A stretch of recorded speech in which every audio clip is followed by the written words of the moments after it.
time to go here, so we can get started. I don't know if you guys want to move up a little. Do you bite? Yeah, bite. You can't hear me, it ain't worth it anyway.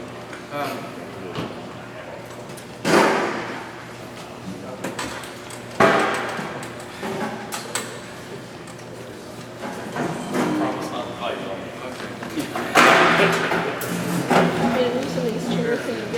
Sorry. Thank you. Well, my name's Eldon McFarling. If you don't know me, I have a fairly long history working on diesel equipment of all types. And for about 9 years, I worked at an international dealer back when we still sold Scouts. So I've been through a little bit there. But I've worked on all kinds of different stuff over the years, and now I have a business that works primarily with over-the-road trucks, doing modifications so they get better fuel economies, and all kinds of stuff on big trucks now and trailers. But I have had a diesel Scout since 1981. I bought one of the last ones I bought new in 1981. How many people here have diesel Scouts? Anybody have a gas burner? Good. It's sort of been, I guess David did a session. I just went over some of the problems.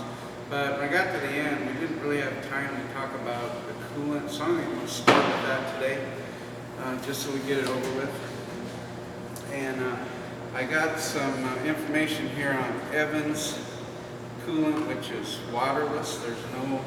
It's formulated with no water, has a high boiling point at 375, and in diesel engines in particular, it solves a lot of problems that we have with corrosion, cavitation, and boiling.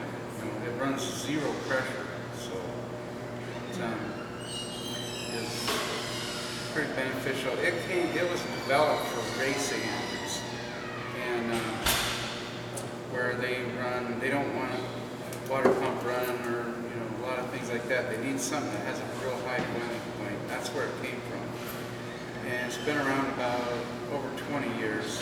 They've just come out with a formula for heavy trucks and diesel, heavy duty diesels about 5 years ago. It's also used a lot in people that have collector vehicles, so because it doesn't corrode and it doesn't, you don't have a lot of the problems we have with water-based coolants.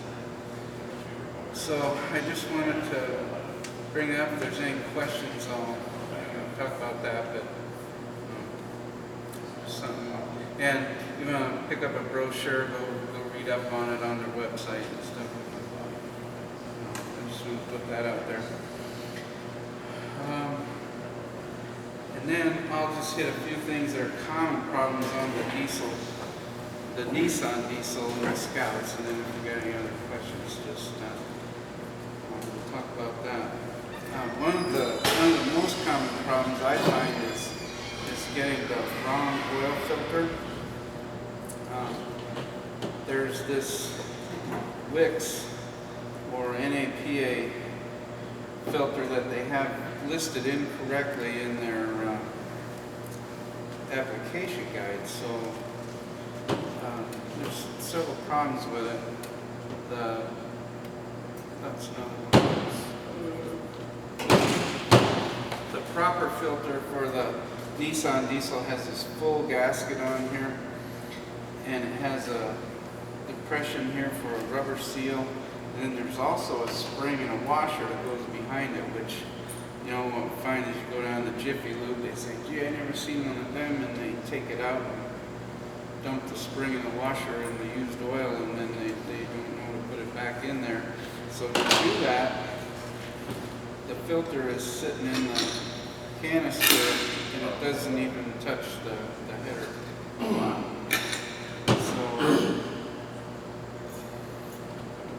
So the way it's supposed to work is you got the spring and then tension on the thing to hold it up against the header so the oil has to go through the filter. So that's a real thing you want to just make sure you get the proper filter. Baldwin PT153, the original Nissan number is still available, and Fleetguard makes one, and there's a few others. And the fuel filter is the same setup. It has a spring under it with a washer, rubber seal on top. You have to get that assembled and in there properly, or the fuel won't get filtered, and you destroy some expensive parts. Is there any questions on that? Any comments on that part? Okay. Another thing is on the end of this one has a grommet that's bigger than the bowl, so oil will also bypass around there. So stay away from those. Now on the air filter, 1980 model is a kind of a unique, kind of special design. But it's kind of backwards what we always have. So it's a heavy metal thing, so it's hard to squid, it's real stiff. And then the cover and the air filter housing has a seal in it that clamps down on this. So if you get you can get the wrong filter in there and it's not tall enough to seal. So you got to make sure that you either use the original one, or we have found that a K&N washable filter is a replacement. It's the correct thickness for it. And then you can just wash it out and reuse it. And that is K&N part number is E9080. Let's see. Another common problem is, and especially with the 80 models, is the belt slipping on the power steering. And here's what happens is the power steering mounts to the front engine mount with a bolt through here, pivot into the pump, and then on the back side there's a slot in here and a little bushing that goes in there, and it doesn't really hold nothing. So that with all the vibration, this bolt a lot of times gets left loose and wanders out that hole, and then the pump is at an angle and you just can't keep the belt from slipping. So now what I've done on mine is I took a metal bushing and turned it down so it just fits in that hole, and then threaded it. So then you can tighten up from the back and clamp that pump solidly, and that holds it straight. And then the second part of that is using a wider belt to drive the alternator. The way it's set up, if you have air conditioning, is there's only one belt that does all the work of driving the fan, the water pump, the alternator, and the power steering. And so then it slips pretty easy and it wears it down. So if you go the next size wider on the off the crankshaft, around the alternator, then it handles it a lot better. Lasts a lot better and stay without slipping. I always like I get the best life out of this cog type of belt. I like the Goodyear brand, although where I'm from, Lincoln, Nebraska, that's where Goodyear had their belt and hose plant. And I noticed driving by there, it says Continental on it now, and the last belts I got say Continental, so I don't know what happened. And they moved most of the belt production to Mexico, but they do still have this same design. got a choice. You know, get something with a cog on the bottom, and the way it works, like you can bend it real small going around the alternator belt without generating heat, or so that's why these last a lot better, work a lot better. Let's see. Eldon, on the next wider belt, we use the same length for those? If you can, yeah, I put on the shortest one possible on that alternator. That's another problem. If you put on too long a belt, the alternator swings out, and then the power steering pump, Yeah. So if I don't exactly have the numbers because my memory ain't so great. I believe 17371 is the one I use on 1980 Okay. for the main drive, and then the other one is a 15 wide. It's so short you might have to take the strap off the alternator and turn it all the way into a block to get it on there.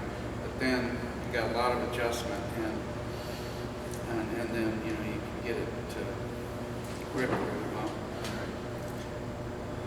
So I don't remember. I think that's one. Maybe a half-inch shorter than the original one it calls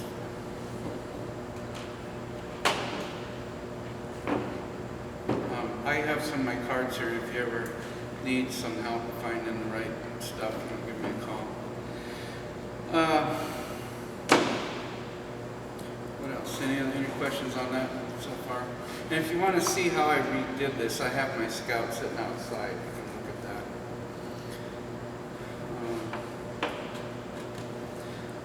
Okay, the next thing is on the cooling on the upper hose. The original is the three-piece thing. They have this molded hose, then a little piece of, it's just like exhaust pipe that jumps the size, and then they go to a little piece of straight hose. And the worst thing is this thing can rust out, and then, or they, all kinds of problems. You have 2 extra connections for a leak, so I was trying to improve that, and we came up with a molded hose that will work without that extra connection there. And I have a few of those with me if anybody's looking for one. It's kind of I don't know exactly what it was for. When we had the Goodyear plant, I had somebody that owed me a favor, and I gave him one of these, and I said I wanted to find something different. And they gave me one back, which it comes out longer, but he said this is pretty close to what you asked for. And so, I trimmed it and tried it and made it work. But I send along these heavy-duty line clamps with it. This end's just slightly bigger than the outlet, so you clamp it down so it doesn't give me any problem. But unfortunately, they moved the plant to Mexico. They threw away the mandrel for making this. They threw away all their stuff. So, after I get used up the ones I got, either I have to pay them to make a new mandrel, or it won't be anymore. So I don't know. We'll have to see what the demand is. But anyway, that's kind of how that deal happened.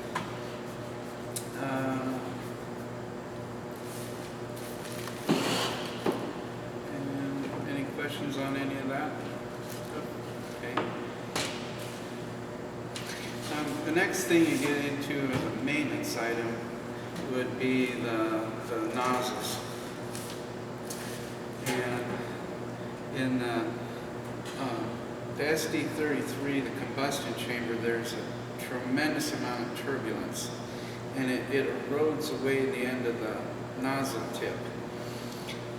And eventually, it lowers the compression ratio by, that material being gone, but also it wears out the nozzle. There's a little needle that goes up and down in there.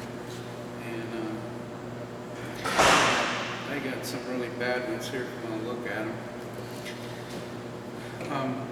You can just replace that part of it. You know, you do need a tester to set the pressure, check to set the pressure. But you see, replace the wearing part, and here's a spring with some shims behind it. It's not real complicated, but if you get smoking would be or missing, or some of those things would be symptoms of these being really worn. Maybe running. I always notice when I put in a set of nozzles that are really worn, I get the nice diesel rattle back. You know, when they get worn, they start dribbling and makes it idle, uneven, and so on.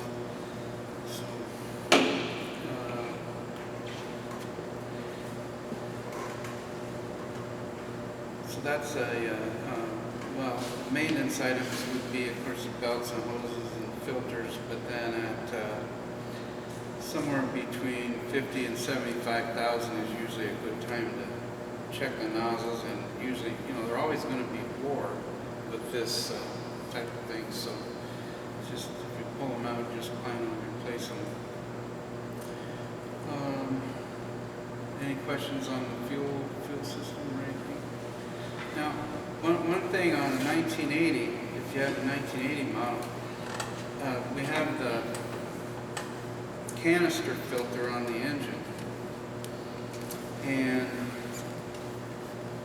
on the earlier models they had a spin-on for a primary filter. So if you have a 76 through 79, you'll have a spin-on filter.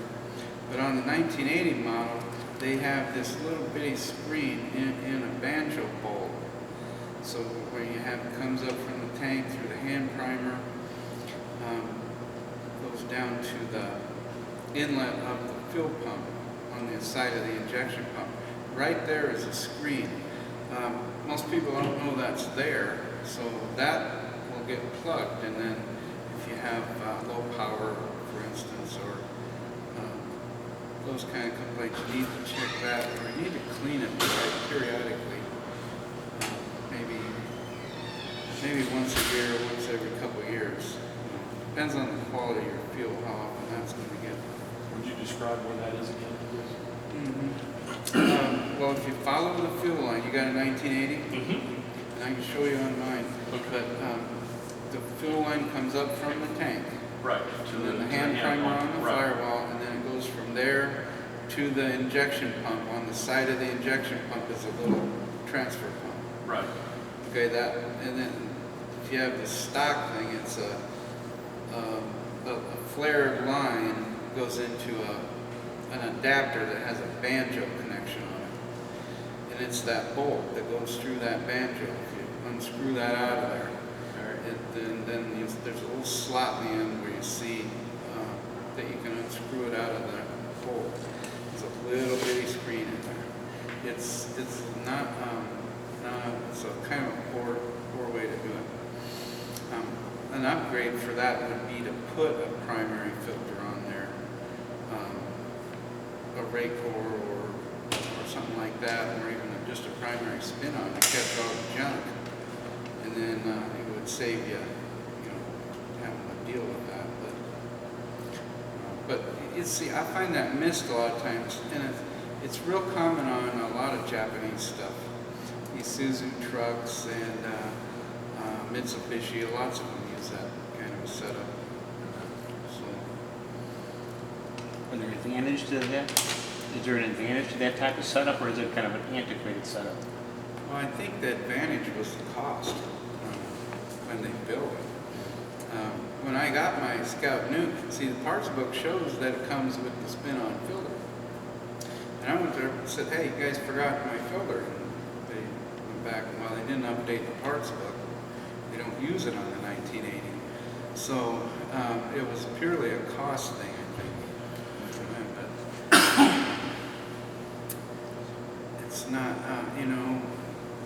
when they offered a 5-year warranty on that, that's not a little bit. I don't think there was going to be a savings, because somebody's going to come in and have a power complaint, have a warranty claim, and that's going to offset what they they saved. But I don't think they always think of it that way. They just think we get it out the door. And, It's a different account. yeah, it is. Yep. Different department. That's It's right. not our problem. But yeah, you can, like the fuel injection equipment, the pump, the nozzles, and all that's the most expensive stuff on the engine. So you need good protection. You know, your fuel is full of contaminants, and the way to protect your equipment is with good filtration. Doesn't always, you know, like this thing. The later engines have a spin on them. Well, that would have been, you know, that saves all. I mean, then you don't have the problem with the spring falling out and the, not being. Some people aren't used to changing. But they, for some reason or another, stuck with some really old designs on a lot of the diesel stuff. I think if it would have made it to 81, 82 in there, we would have seen some more modern changes to that engine, but they didn't quite, they pulled the plug before, so. That doesn't stop us from upgrading and keeping our binders going here, so. Any other questions on the fuel system? All right. And then I just brought some failed parts just to show what happens. Like on this piston, I believe what happened here was it was overheated and it scored the piston in the sleeve. And so that's what happens if you get it hot. And this one was out of a 7.3 that dropped a valve and did a little damage there.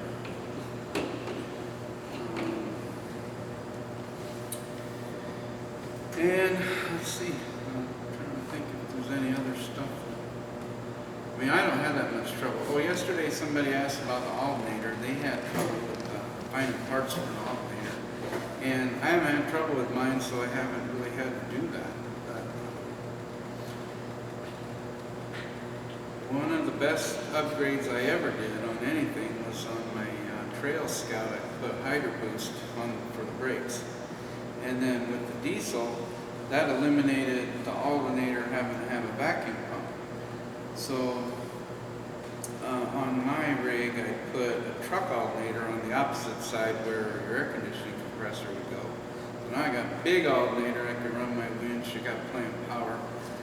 I got nothing on the driver's side but the power steering, so I can use a way shorter belt and I don't have all the problems with the belt being so overloaded, and so that's a big improvement. The brakes are way better with Hydro Boost, and so by eliminating the vacuum, we don't need a vacuum pump. So that's really something to consider if you're using a daily driver or something. You can improve your brakes a bunch. And then that works whether you have a diesel or gas. But it's just an extra advantage if you have a diesel because you have the alternator with the vacuum pump. If you can't do that or don't want to do that because of keeping it original, there's some sources for parts. I've always been able to find parts for the alternators, but the guy that was here yesterday said that they were having trouble with a lot of it's not available anymore. The original alternator is way too small. That's the other problem. And it's an older design, an external regulator, and so you have a regulator up on the fender, you've got the wiring down to the alternator, you got wiring up through a connector to the gauges. It's just a mess of wiring. If you upgrade to a newer model alternator, you can get an internal regulator and have one wire system that you can eliminate The only thing you won't have is the amp gauge. You can run a wire right to the starter, and that's all you need. You don't have to have it hooked into the key. You don't have to have an extra bunch of wires that are regular. So, if you need to replace the alternator, that's worth looking at.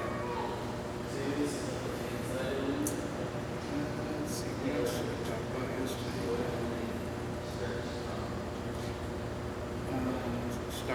Starting problems. If you have, it's normal to get a little bit of white smoke when it starts up cold, and if it goes away after it warms up, it'll miss and smoke and fall mosquitoes. Yes, it will. Yes, it will. Especially if you're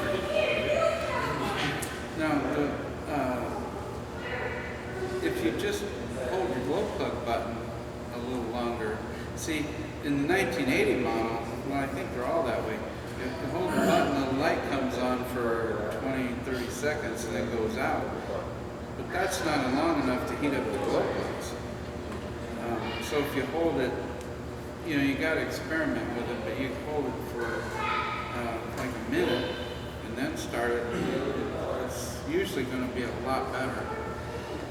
If you run in the wintertime, the best thing is to do a block heater, plug it in, warm it up. The other thing is the starting procedure, like when it's cold, would be hold the accelerator to the floor. That puts the pump in what they call excess fuel, and then hold the glow plug for at least 45 seconds or a minute, and then crank it. If it's really cold and it fires, then stop cranking it and give it another 30, 40 seconds on the glow plug, and then do it again. And just do that until it gets warm enough to fire and run on its own. Keep holding the glow plug till smoke clears up. I didn't realize that. So whenever you have your finger on the button, you're putting power to the glow plug. Okay. I didn't realize that. Another little upgrade for that is to put a relay, because the way they have it, I think the wire goes from the starter, or at least it goes from a power source, it goes up through that button, through another connector down to the glow plug harness. So you have a big voltage loss going through all that. So if you change it so that button just triggers a relay, then you can put a heavy wire from the battery to the relay and connect the glow plug wire right to the relay, and that'll increase the voltage to the glow plugs and make it work a lot better. Carl and Mary Kidbergs have that set up. Okay. Yeah. Yeah, because they have a heavy wire running to the Ford style solar. Yeah, Ford style And solar. then 6 wires connected to the outlet. Okay. All right. Yeah, because if you take a voltmeter and check it, you're losing. You might start with 12 volts and you end up with 11 when you get to the glow plug. So there's a lot of drop there.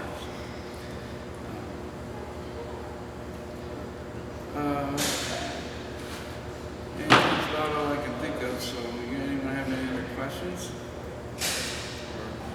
I was talking to a local rebuilder, and he was asking me about whether the pump was driven or not. We were talking about rebuilding the nozzles and the pump, and he was saying that he has a specific rebuild kit for the new low sulfur diesel fuel. Do they, or blow and smoke? Well, the low sulfur, it's not really an issue with the inline pump. If you have like a 6.9 or 7.3 of a rotary pump, that pump is all lubricated by the fuel. And when you go to low sulfur fuel, we take the component that lubricates the pump, and we take that out. So it's hard on those pumps. but with the one on the Nissan is an inline. So the only part that the fuel lubricates is the little plunger going up and down, and it really does. That's not where the wear is. See, and there's a cam and a roller and a cam follower that's lubricated by engine oil in the pump. So that part is going to be on the Nissan. But if you have anything with rotary pump, they probably have some up there. And they may have, he may be referring to